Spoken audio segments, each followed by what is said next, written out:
سرکار کا فرمان ہے کہ اگر عبادت کے 10 حصے ہوں تو 9 حصے جو ہے وہ رزق حلال کمانا اور کھانا ہے۔ سبحان اللہ۔ ایک حصے میں ہماری ساری عبادتیں آتی ہیں، بالکل۔ نمازیں ہیں، روزے ہیں، زکاتیں ہیں، سارے امور خیر، وہ ساری عبادتیں 10% ہیں، 90% رزق حلال ہے۔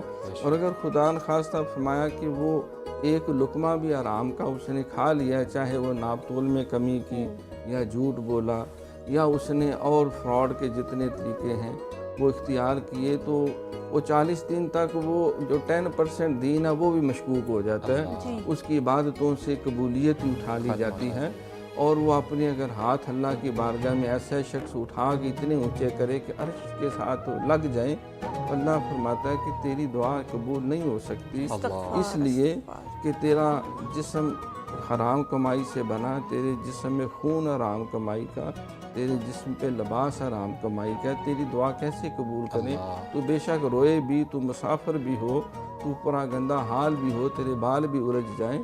تو یہ بھی سرکار نے فرمایا کہ القاسب حبیب اللہ، رزق حلال کمانے والا اللہ کا دوست ہے۔